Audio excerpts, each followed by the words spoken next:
usually the later it gets, the more pressure there is on both sides. I don't think that anybody's feeling that right now, but there is frustration on both sides that they've been unable to. You mean there's another player holding out? And panic or patience here? This is still patience. I think this gets done. I don't like the way they've gone about it. I know this, one of the things I think that was there's surprising patience. about Jaden Daniels last year, the ability to throw the ball so well down the field, about 875 yards on go balls. Half of that went to Terry McLaurin. You guys want that out in Washington? Then get it done. All right, Buffalo's our next up. Shefty, James Cook and the Bills, where are we with that? Yeah, he continues not to practice. Now, what was unusual was on Saturday, he came out in uniform for pregame warm-ups, went through drills, but didn't want to go play. Obviously looking for that new contract. Look, Kyren Williams gets done last week with the Rams. It should not be that difficult to get a deal done here for James Cook. The two sides can't be terribly far apart, but they've been struggling to find common ground. I think eventually they will, but they're not there right now. Mike T, panic or patience? I was patient. Now I'm panicking. I don't like when a player goes out there and you think he's going to play and he doesn't. The Buffalo Bills front office solves a lot of problems, but they can't get to where they want to go without him, especially the way they played last year. All right, Shefty, the next one in Cincinnati. We talk about how good the Bengals offense looked in their preseason stint there, but Trey Hendrickson and that defense, what's the latest with him? Well, Greeny, you've got a situation where he came back to camp a couple of weeks ago to jumpstart talks. And since then, we haven't heard about a whole lot of. Wow. There continues to be disagreements over the guaranteed money. Really? Deal. No issue solving the average that Trey Hendrickson should be paid. No issue on the length of the deal, but the guaranteed money continues to be the holdup. And until they can figure that out, they're not going to have a deal. And we've already heard Trey Hendrickson say he's not playing on this contract $16 million or so this year. He will not do that, so we'll see how both sides handle this in the coming weeks. Ruining a Super Bowl window, like a real Super Bowl window, wasting it with this situation with Cincinnati. Wow. Did you watch the preseason game against the Eagles? I could have run for 100 yards on a couple clips. You mean that? Wait, I didn't know. Those games when they scored 33 I didn't actually know that there's other. You mean there's other contracts? Into the middle of August, if you're Cincinnati, I just don't understand how you are taking a quarterback and receiver as good as Joe Burrow and Jamar Chase and almost minimizing them because of one player in the financial rent. This is eye-opening for me. You are GM in two different places, so help me. I find myself thinking about this. There's clearly a major philosophical divide between what Hendrickson believes he is worth and what the Bengals are willing to pay him based upon his age and whatever other. Holy smokes. What's up, good people and Eagle fans? Mark Holmes here, of course. Joe Boo's holding down the fort at the Red Brick House. But let's get open for business here. It's been so long, damn. I can't remember how to turn shit on. And let's wake up those football gods. Seriously, I have been away from here for too long between going to the beach and the stuff at the Red Brick House and things. I only have 23 days, 23 hours, 14 minutes, and 30 seconds until it's time to kick off against the Philadelphia Eagles. And I got work to do. I got to fix my deck. I got to put new deck boards on top of there. I got to get the outside man cave clean. I got to get the space in here cleaned up. You know, Mike, it's kind of a bit of a mess down up here, son. But, you know, we got... Well, it is, but it's still got a ways to go before we have a season opener here. Okay, I'm going to tell you guys, I am really screwed up for a couple of reasons. One, we have YouTube that's trying to get rid of all the damn trolls and all the fake profiles that is now doing the @ right here, okay? So I believe that's @ Miss Gibson. Shout out to Miss Gibson. And I don't even know where the buttons are over here. We got Lady Libra for life. Shout out to Lady Libra.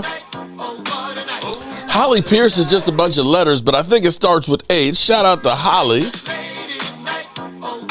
And Lamar Davis, you say don't start no shit. I will be starting shit. We'll be starting shit. There's Logan Motorsport that's up in here. Chris, I don't know which Chris it is. Jay Smooth in the house. What's up, Jay Smooth? Some of them are easy to figure out. Other ones, I just don't know. I don't know. But that's coming to a YouTube channel near you. That's Chris May. Steel Courage. How can you be a Commanders fan? Steel Courage. You should be a Steeler fan with a name like Steel Courage. I mean, seriously, are you confused? Let's see. Rusty Born YouTube 105. And I don't even know what that is, who you are. Let's see. Aisha Robinson. Shout out to Aisha. Shout out to Aisha who came on the live stream. You know, we've got two ladies that are brave, bold, and beautiful that are always joining us on our live stream on Sundays, and that is Holly Pierce and Aisha Robinson. I have to give an extra shout out for those two lovely ladies. I wish some more of the other ladies would join us because, you know, the man cave gets a little bit funky when you get too many guys in here. The ladies come in here smelling all nice and they make it so much better. So appreciate you two showing up for our live streams. All right, so we got a lot of stuff going on. There's no practice today. We talking about practice, not the game. Not the game now. We've been sitting here talking about practice. Now, we didn't have practice today, so fortunately nobody got hurt. But we've got Brian Schottenheimer, who is a little less committed right now to the backup quarterback for the Dallas Cowboys. He is kind of like, you know, do I have to make a decision right now? We're still evaluating. I thought that we had already had decided that Joe Milton was the number 2 quarterback. Oh, no. I'm sorry. We hadn't decided that Joe Milton was the number 2 quarterback because the Dak haters thought he was going to be the number 1 quarterback.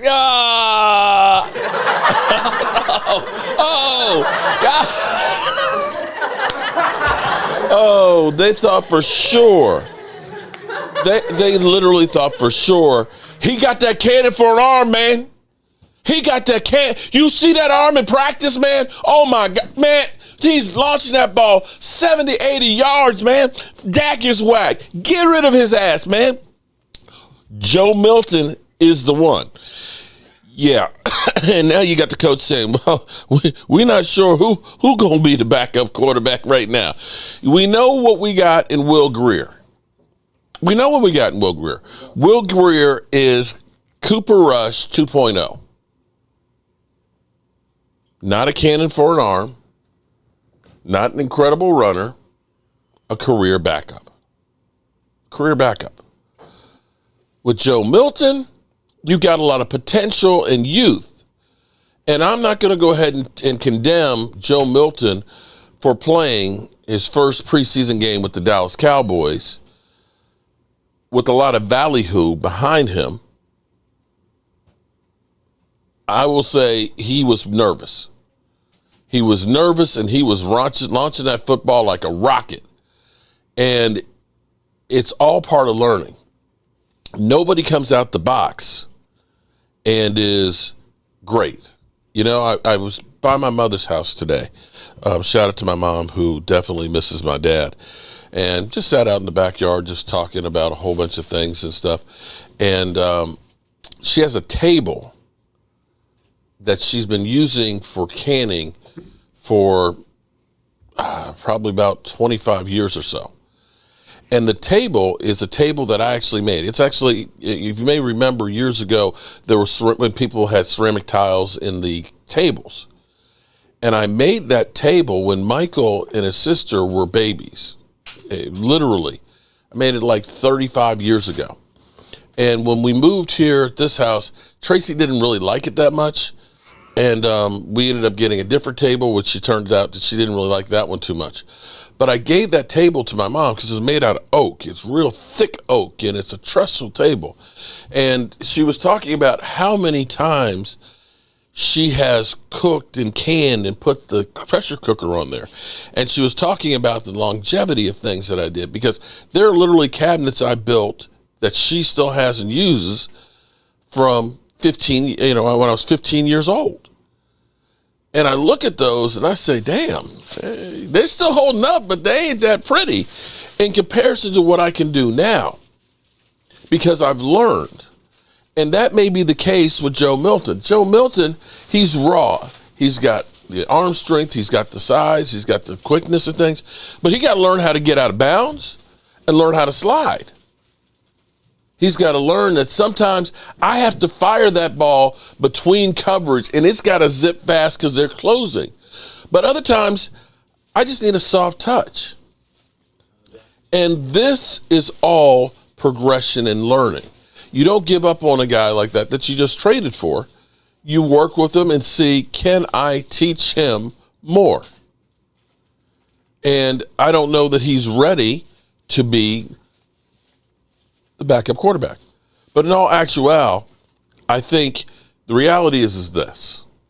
You can say you're just a Dak Prescott fan. You just like swinging from his nuts and everything else. You just love Dak Prescott, man. You sniffing his drawer. Because that's the kind of shit that you guys send me emails to. Some of y'all are pretty sick, actually, in your thinking and stuff. But as I have said all along, if you got a better solution for Dak Prescott, if you can get me somebody else who can play better than Dak Prescott right now, I'll take him. I'll take him. But I look and I say, problems that this team has are beyond just the quarterback. Dak Prescott hasn't been the quarterback for the last 30 years here. He hasn't. We had those problems, the same problems we're dealing with today are the same problems we've been dealing with before Dak. And here's a great one right here because, you know, I have to say, Jerry Jones, what the hell are you doing, man? Is this all about you getting more attention and you've got your Netflix special, which is premiering in Hollywood tonight, that comes on TV on the 19th? I don't know that I'm going to watch it. I mean, what do I need to see? I know everything I need to know about Jerry Jones being a narcissist. Are you watching it? Is it get you hyped up? Say, oh man, yeah, let me go watch a Netflix special about Jerry Jones. I don't give a rat's ass. It costs, you got to pay for that shit? Yeah, if you're on Netflix, you got to pay for it. It's $12 for Netflix. Why? Seriously. If it was about Roger Staubach, if it was about Troy Aikman and Emmitt Smith and Michael Irvin, okay, yeah. If it was about Tom Landry, I could see that. But we have Netflix already, so it's not, it won't cost. But do we really need to see more Jerry Jones? Okay, he was great on Landman. You know what? Go be on Landman and get somebody else in here to run the organization. Because the shit you are doing, I know that, as they say, fool me once, shame on you. Fool me twice, shame on me. Fool me 3, 4, 5 times, you're just a fucking idiot. Because that's what Jerry Jones does. This was CeeDee Lamb last year. The same playbook. Well, you know, I don't feel a sense of urgency to go ahead and get CeeDee Lamb done. You don't feel a sense of urgency? Dude ain't here practicing. Look, we got 23 days. A little over 3 weeks till we take on the Philadelphia Eagles. And you're sitting here bullshitting, Jerry. Is it worth it to you, buddy? I don't know what it is that's a driver for you. You got money. You got more money. Is there something in the world that you want that you can't afford right now? That more money is going to get it for you? I don't know what it is. You're 80-some years old. What is it that you need to buy? That you need to hold on to some more money? Your great-great-grandkids have more money than they'll ever be able to spend. Gina Dallas Diva. You don't want to win? Because what you're doing is not about winning. It's not about winning. And here's the thing. Here's the playbook. Shout out to Dez Bryant. Because Dez lets you know that Jerry Jones said, well, we had a deal. You know, okay, see, Jerry Jones thinks when he said, well, we had a deal. We had a deal. Jerry, how long you been a businessman? How long you been a businessman? How long you been doing contracts with NFL players? You know, back in my day, now this is going to be one of those. David Wiley, shout out, 54 months. David, I'm getting the man cave, the deck, and everything ready for you, bro. Because that season opener, we actually going to have some Eagle fans here. My friend Allie's going to be here, okay? So there's that. And I'm hoping that we can roast some bird here. You know, back in the day when there used to be records, okay, and albums, what would happen is the record label would screw the talent. They would get them, oh, man, you know what? You're going to be big and everything else. You know, we got you taken care of. We're going to get your album out there. You're going to make lots of money. And that record company would screw over the talent. You don't think Jerry Jones knows how to do the same thing? After all these years, when you get these young players that their eyes are wide open and, you know, hey, Jerry Jones, hey, you know, we just love you and everything else. Just like the contract that they tried to get Randy Gregory signed, where they're putting in things out there where literally they could take every penny that you made, even though it was the year before because you got suspended this year. Just because I offered you a deal doesn't mean it's a good one. Jerry Jones right now today could offer me a $200 million deal with $1 guaranteed. Is that a good deal? Well, in my case, because I can't play football, I'd be happy to take $1, but you understand what I'm saying. You understand what I'm saying? So here's Des Bryant talking about his situation. Jerry, he invited me to, he wanted to meet with me. We met at the stadium. Mm-hmm. And we were talking about the contract. You know, he tried to get me to sign a contract I thought it was some bullshit.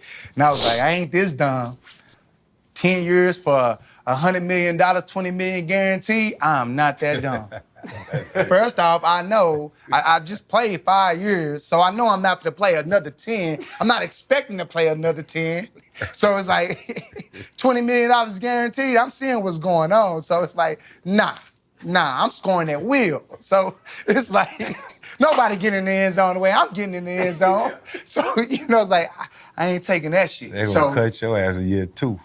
Mm-hmm. So look, check this out. So, you know, we going through it. We going through the motion or whatever.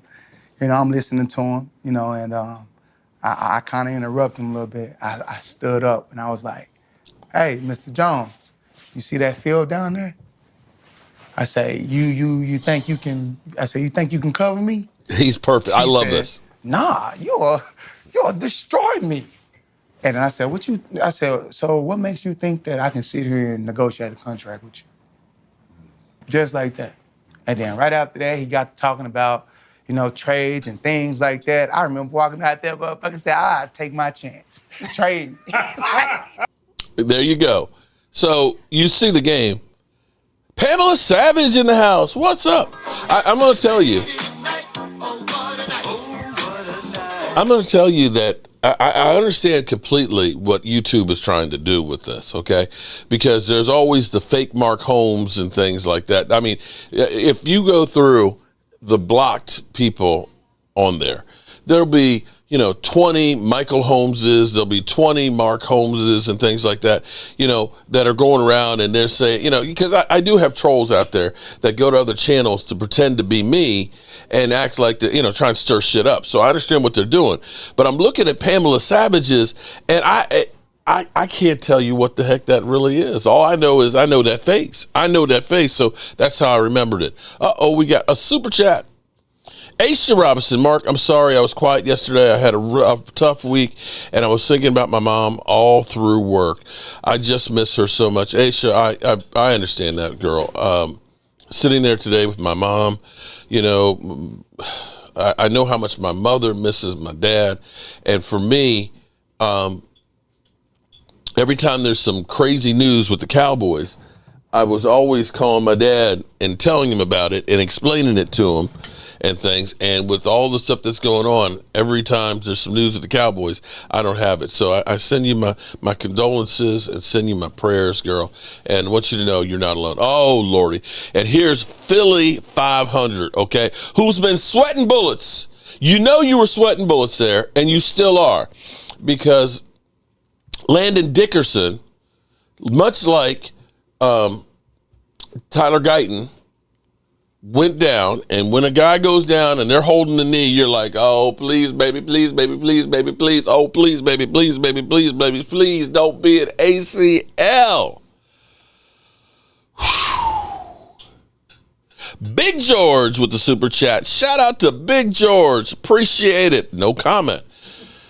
You hope that it's not an ACL. And for Landon Dickerson, shout out to him. It's an MC. I'm sorry, not an MCL. Excuse me. It is a meniscus. There's so much, that's in there. That's in there. So the meniscus is kind of like a cushion in between. And when you get, because I had a torn meniscus for years.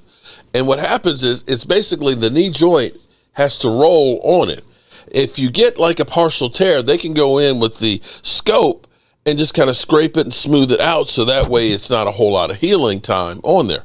So usually that is 4 to 6 weeks if it's just a partial tear. If it's, a complete tear, rupture, then it could be a 3 to 6 months. So they are saying right now he'll have a procedure done on it. They'll, go in and clean it out and, it'll be week by week. And I can guarantee you he's going to try and make sure he's back because he hates the Cowboys that much. The question will be is what kind of shape will he be in and how will the knee go? And I'm going to tell you, and I know people are going to say, you're a liar. You're going to say you are a liar. But see, football is different now than what it used to be. Because, see, back in my day, and I know I'm sounding like Al Bundy here. But this is the truth. I tore my ACL the week before the first game in a scrimmage. The orthoscope was brand new technology. They went in, they put 3 holes in my knee, and they looked at my ACL and said, it's completely torn. And they trimmed it up, and they left it. Had 6 stitches. That was on Friday. On Monday, I started doing some rehab. I missed only 4 games. But I played 6 games after having ruptured my ACL. Crazy as it sounds. And to this day, my left knee still has no ACL. Now, I got all kinds of problems with that sucker. I got bone on bone, but I'm just saying. So for Landon Dickerson having the meniscus torn, yeah, I think he'll be back. I think he definitely will be back for the Cowboys. So, yes, Philly 500, you're right. He ain't missing no time. But it also points out what these guys do is inhuman to their bodies to be able to play football. I want you to think about what he is going to attempt to do. It's 23 days from tonight. He's going to have a surgery on his knee. And he's going to play against the Cowboys full go. People, that shit is inhuman. And that's why I have no problem with players wanting to get paid. Damn. Hey, Mark, I'm in enemy territory, but you and Philly 500 need to do a co-stream on opening day. I think the banter would be great. Go Birds. Well, Philly 500's right here. Shout out to Philly 500. Yep. Philly 500. Well, you let me know, bro. You let me know. If you want to do something, we need to do it. Good old Dan Salia didn't call me last week. I'm surprised he didn't call me last week. So I guess I guess we're just too easy. All right, so let's get on to the Dallas Cowboys and Brian Schottenheimer. I don't know if you guys knew it, has been fired. Did you know that? Shotty has lost his job, and let's go to the tape on this.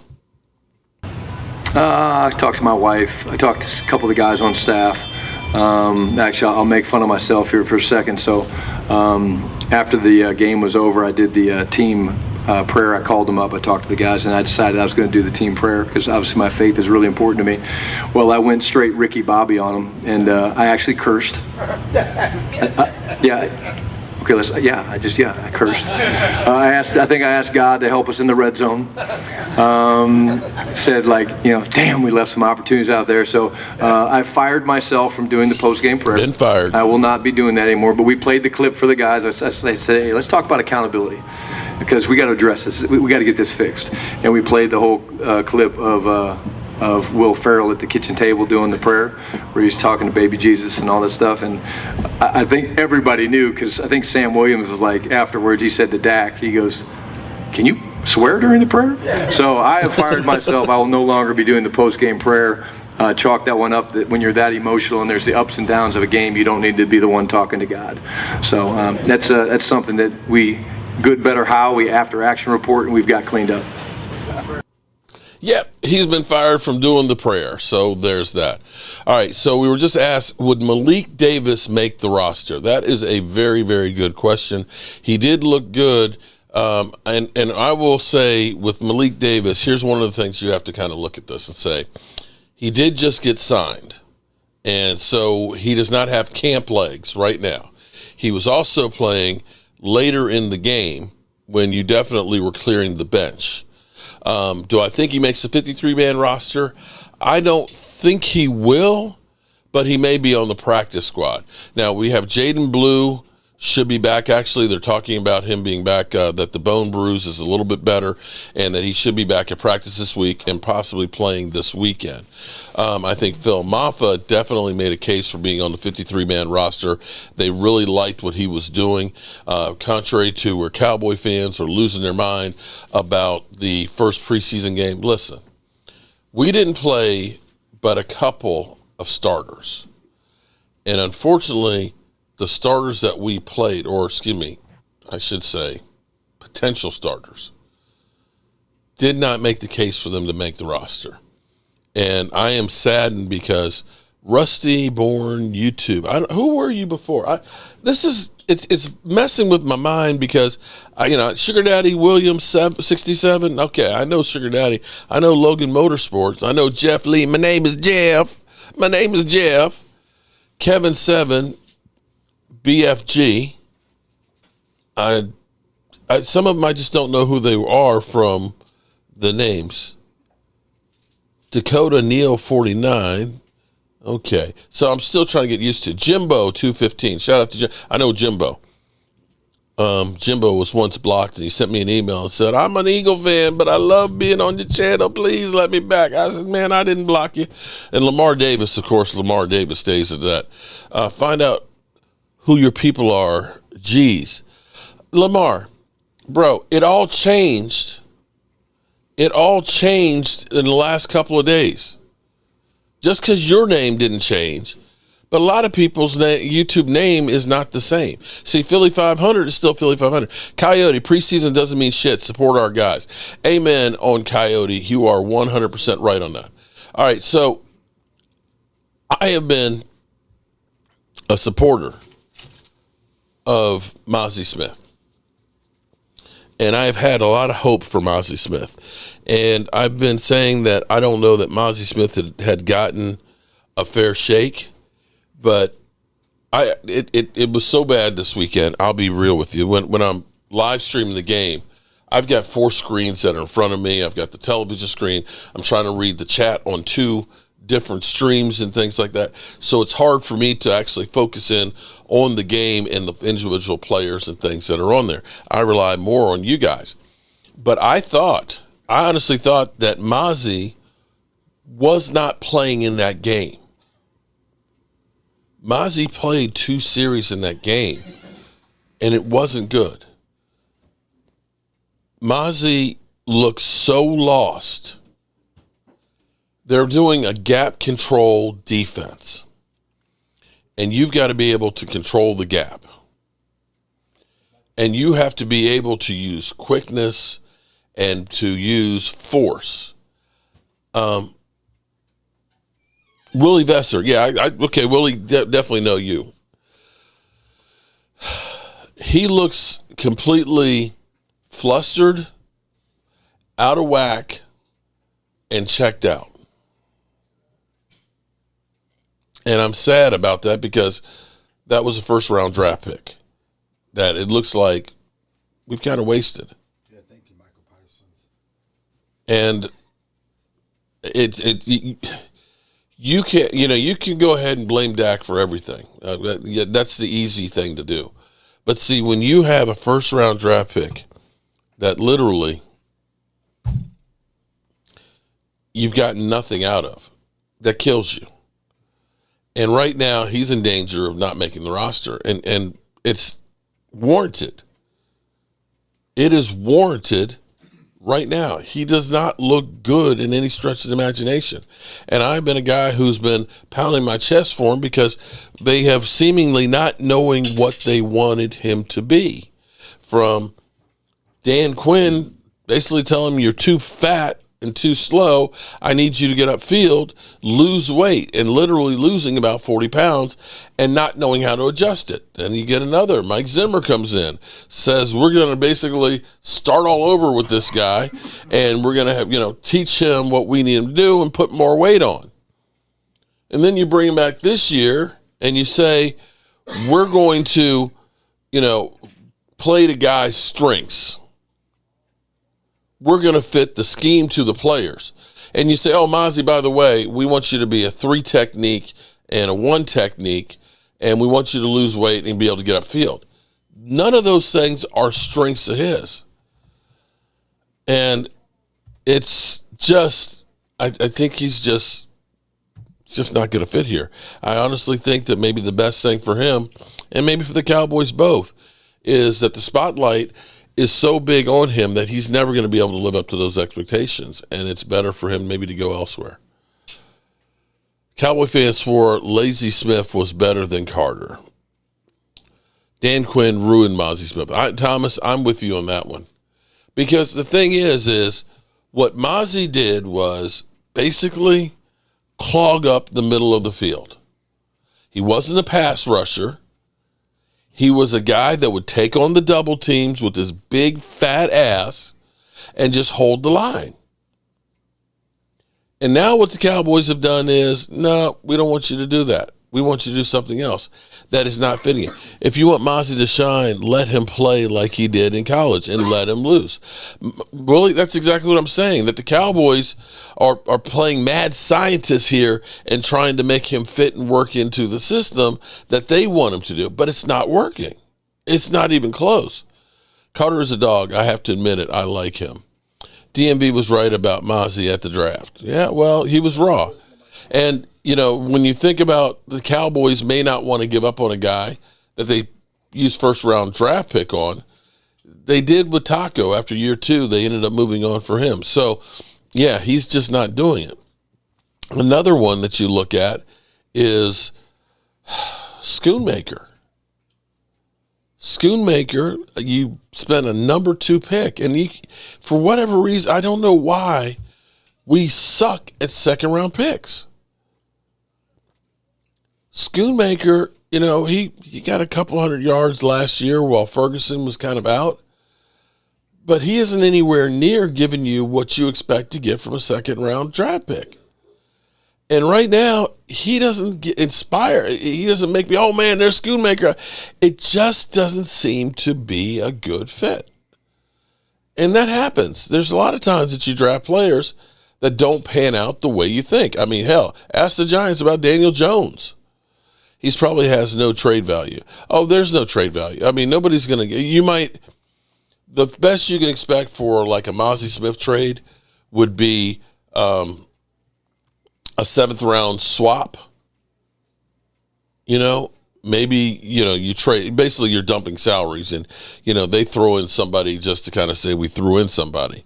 Kind of like you think about last year when we did like the Jordan Phillips trade. I think we gave up a 6th round to get their 7th-round pick, and we got Jordan Phillips. That's about all you'd actually get from Mozzie. Mozzie would be just basically, if you could get anything, then it's better than getting nothing from it. That's where we are, unfortunately, right now with Mozzie.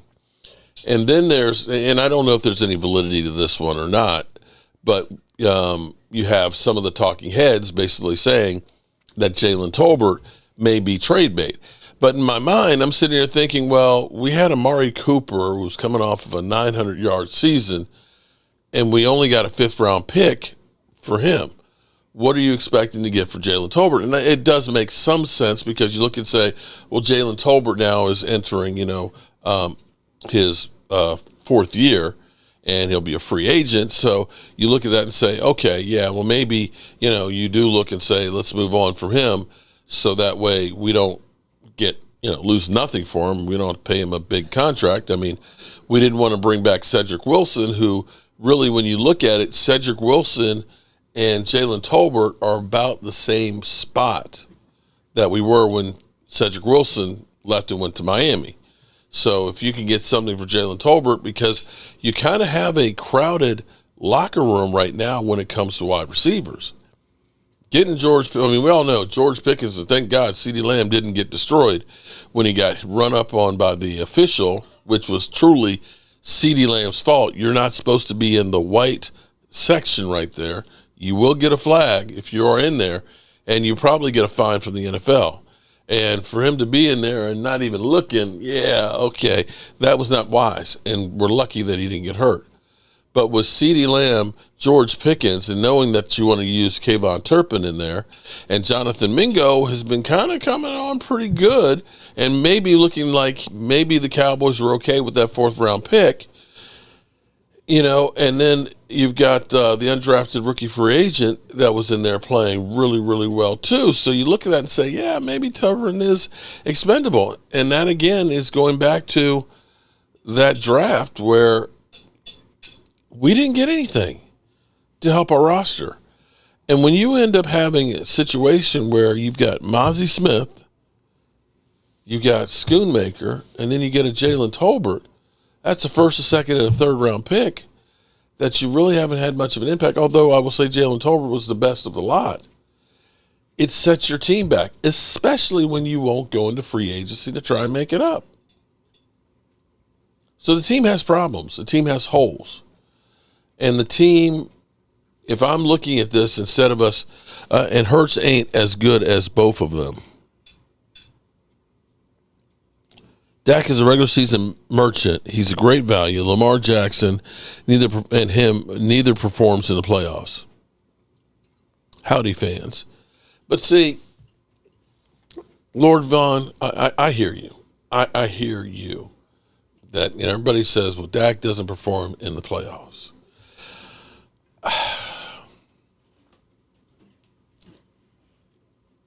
I get flack. I know I get flack. And I'm going to still go on here and say it's not just one guy. If I put Troy Aikman on last year's team, how do you think the team's going to do? Do you honestly think that team last year with Troy Aikman was going to win a Super Bowl? I don't. You could put Roger Staubach on that team last year. That team's not going to the playoffs. And for those out there that think, they say, Jalen Hurts is better. Jalen Hurts with his team is better. And real fans, Big George, shout out. Oh, Big George is in the lead right now. Big George trying to get that T-shirt tonight. Shout out to Big George. Real Eagle fans panicked when they saw that Landon was down. They're like, oh, shit. If it's only about the quarterback, then who cares who the offensive linemen are? Who cares? Well, we put anybody out there.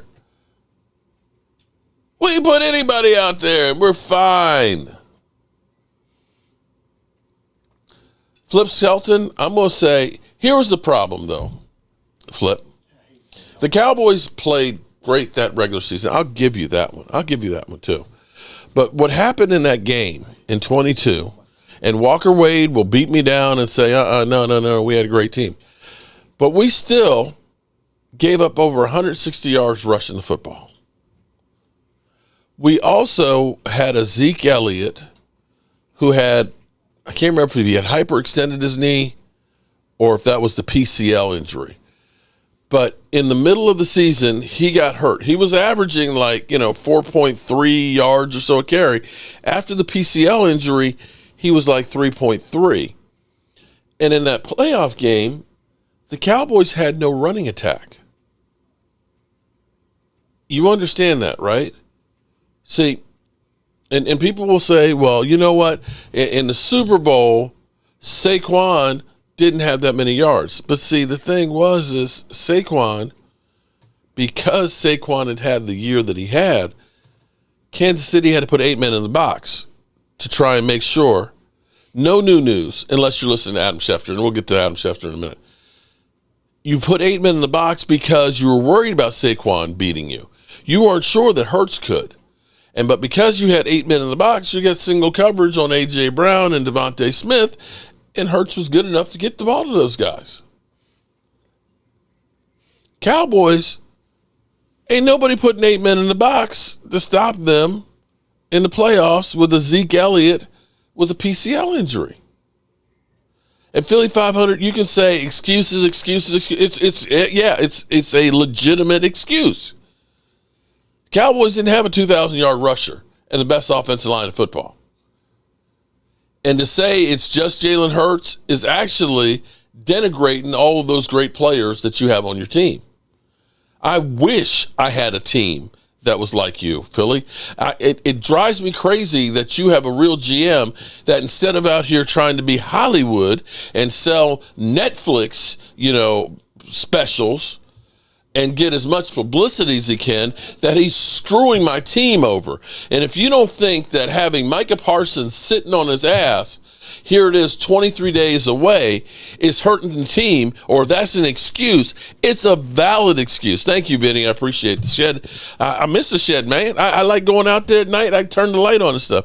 If Dak is on the Eagles last year, Eagles don't win the Super Bowl. You can try and debate that, but I'm betting I think they could. The biggest thing that we all should be doing is pray for Dak, CD, Pickens, O-line, and the defense. Son of John, you're 100% right, because it's gonna go back to, here's what we can look at.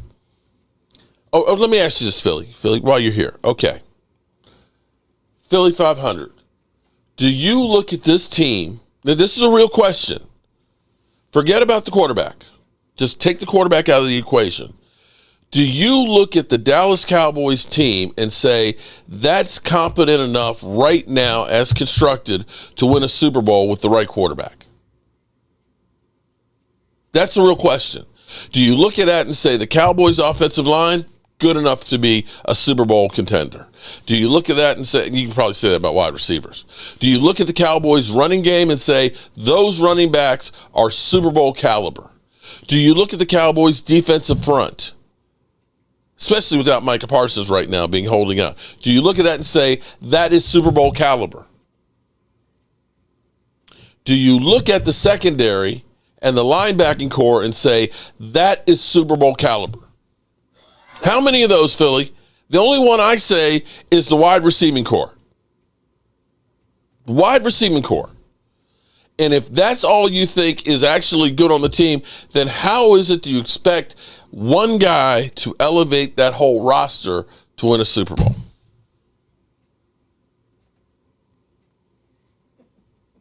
Lamar Davis. Mark will spin every Cowboys team and say Super Bowl.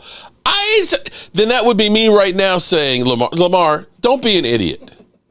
Then that would be me here right now saying, Cowboys, we a Super Bowl team, man. Hey, man, we Super Bowl team. I am literally saying we are nowhere near a Super Bowl Cowboy team. Philly fans say they won 5 Super Bowls in a row. I swear. Dak isn't winning anything. No, because you can't beat him, dummy. Commanders don't have a bunch of stars, but they made it to the championship game because the quarterback elevated. That and they had a last place schedule, third place schedule. Jerry, high fives. Jerry needs to relinquish GM duties and just focus on being the owner. He's not doing any good for their team, in my opinion. Shout out to you. Riot 615. Hold on, Mark. How come never makes those excuses for Pat Mahomes and his line and all the great and all the weapons that he's had that are great? I'm going to say that I hear you on his weapons, but he's also had an incredible defense as well. Pat Mahomes is, let's be clear here, Pat Mahomes is on a different level than everybody else, although he has come back down to earth. But you look at that defensive line, because, see, Pat Mahomes can throw an interception deep in his territory instead of it being a pick six where the other team actually gets the ball on the 29-yard line. His defense goes in and stops them and keeps them from getting the field goal. When you got a defense that does that to help you out, when you help you make up for your mistakes, that helps out a hell of a lot. I get it. Y'all are sick of Dak Prescott, but I got to say, you're looking at the wrong thing. You got to look at Jerry freaking Jones. Take the example. Forget the Cowboys team. Just take Jerry Jones, the GM, versus Howie Roseman, the GM.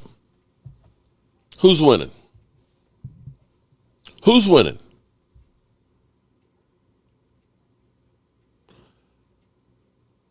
Our team is way too young and inexperienced right now. And that's another key right there, Sugar Daddy. And I'll say the coaching staff is young too and just getting together trying to figure out what their identity is. You've got Brian Schottenheimer, who's now firing himself at doing the team prayer. So there's that. And now, of course, our best player, I don't see any of the Eagle players sitting out right now. You know, I don't see Saquon holding out. I don't see any of their offensive linemen holding out. Hang on for 1 second.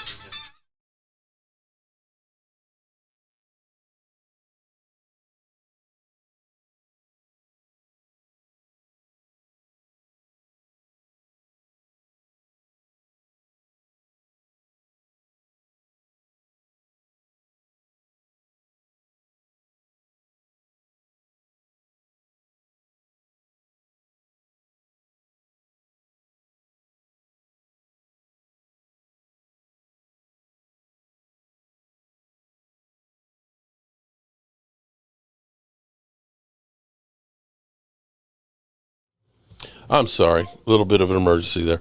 I forgot where I was. Sorry. We will see week 1, won't we? Well, but Big George,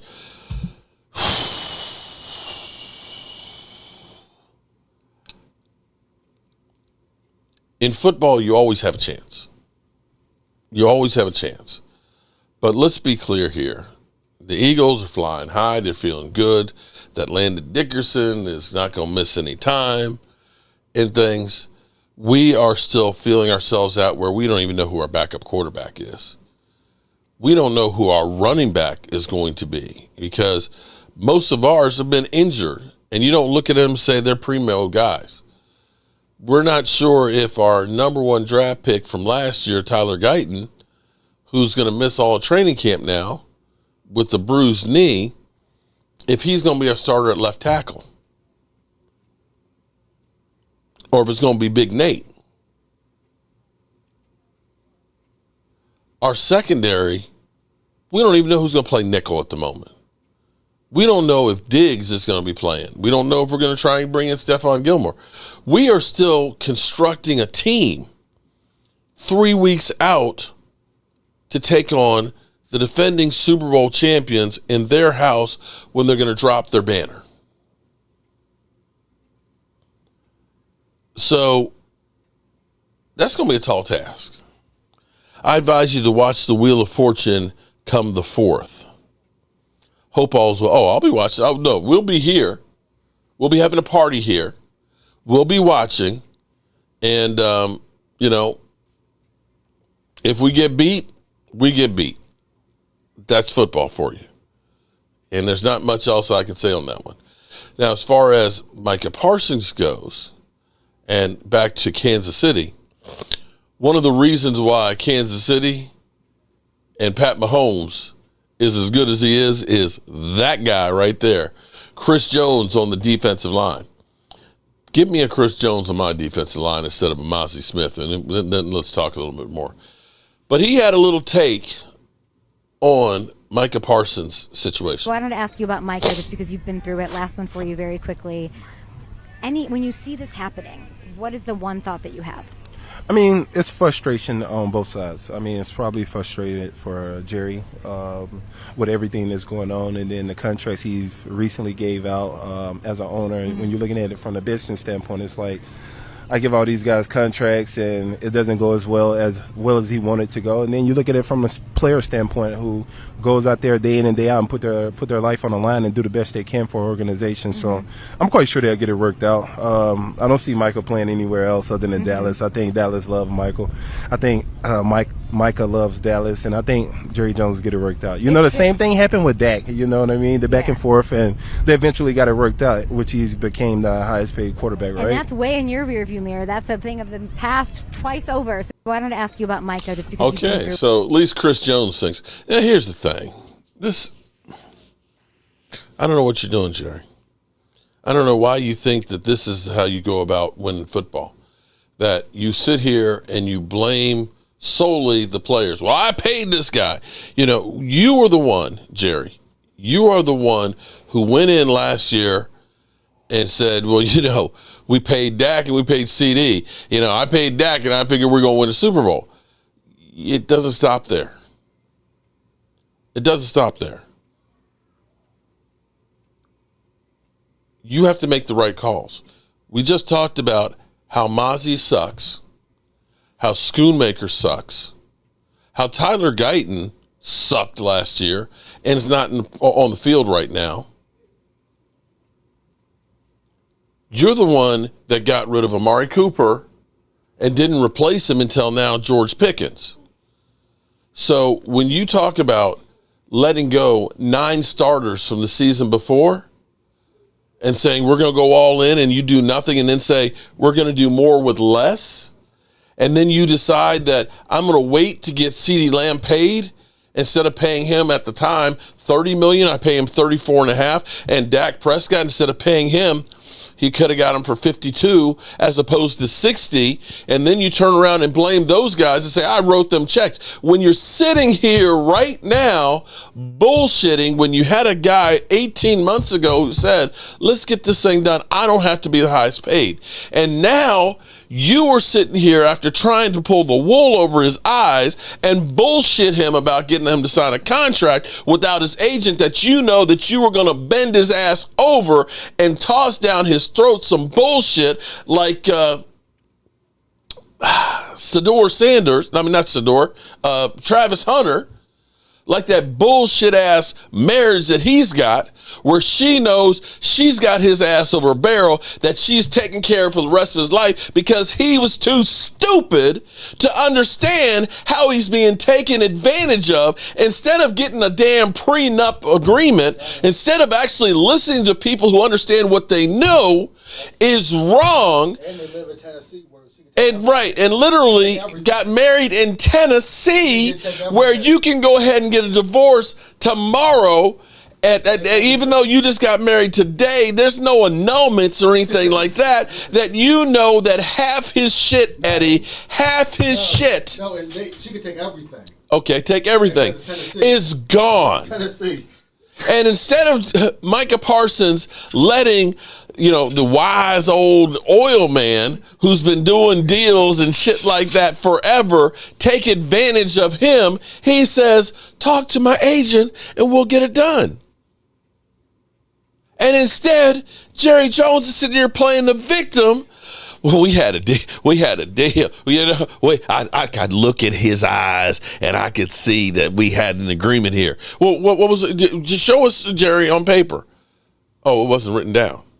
Oh, but we had an agreement. You know, I bought the Dallas Cowboys with the handshake. What? See, and here's your problem, Jerry. You old ass. This isn't buying the Dallas Cowboys 36 years ago. Jerry, you know there was like no text messaging back then, right? There was no cell phones back then, right? You know that, right? There was no internet like we know it. Like there was no YouTube or platforms where I could just pick up my phone like freaking Buck Rogers here and literally have a picture and a video going out, right? There was no like salary cap then, but you are still trying to do business back there. Back when companies like IBM were big that are now out of business. Kmart and the damn blue light specials, Jerry. The world has moved on, and your ass is so far behind. You are 3 steps behind. Micah should have been done last year, and right now you should be dealing with Tyler Smith, Deron Bland, and looking to say, how can I get another cornerback? How can I get a better defensive lineman than Mozzie? How can I get me a running back that's going to be more than just average? Instead, we're dealing with the shit that we should have been dealing with last year. And you all want to wonder why we ain't winning shit. Look at where it starts.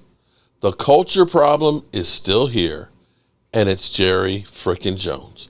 And unfortunately, I believe many people in the Cowboys organization see the problem.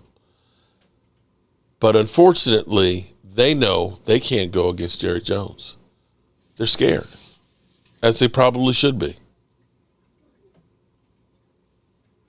Jerry is a winner. Michael tried to screw him, and now he's pushing back. I don't know that I'm saying that.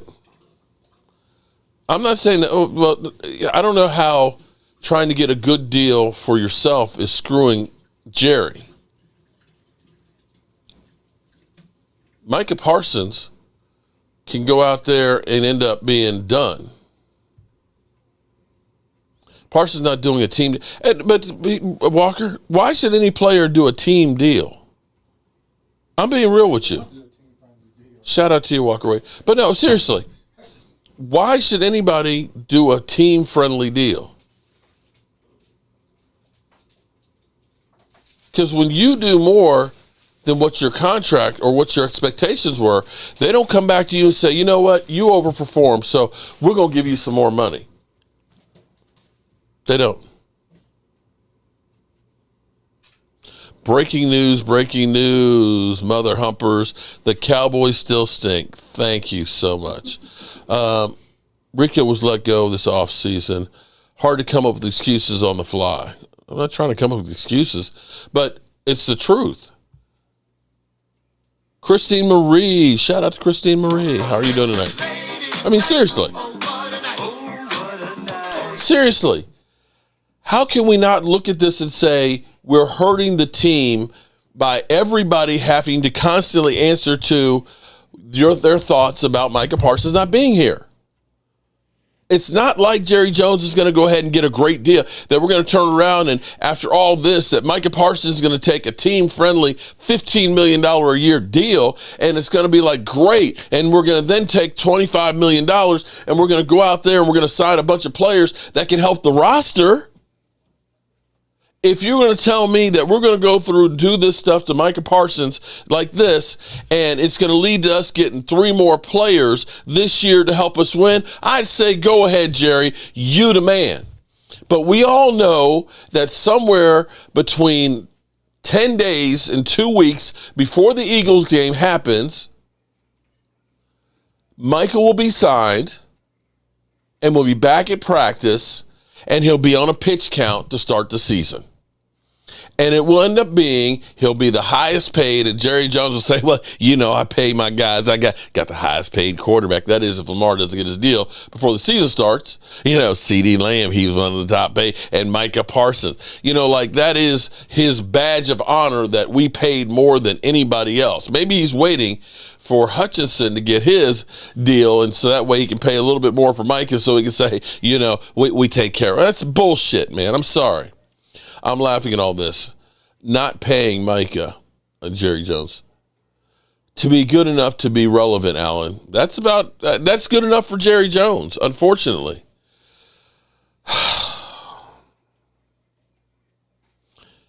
It's good enough for Jerry Jones, unfortunately. I've gotten my blood pressure up enough tonight, and I got Philly 500 in here trolling me and laughing at me. I appreciate you being here, Philly, and I appreciate everybody with all the super chats and everything else. The Cowboys will be back on the practice field tomorrow, and the circus will continue. We are rebuilding until further notice. We are one of the young teams here, and we are definitely rebuilding. And unfortunately, I wish we could rebuild the GM. With that being said, I'm going to turn out the lights because this party is over. Appreciate everybody. See you guys soon. Turn out the lights. The party's over. They say that all good things must end. Call it a night. The party's over. And tomorrow and next year starts the same old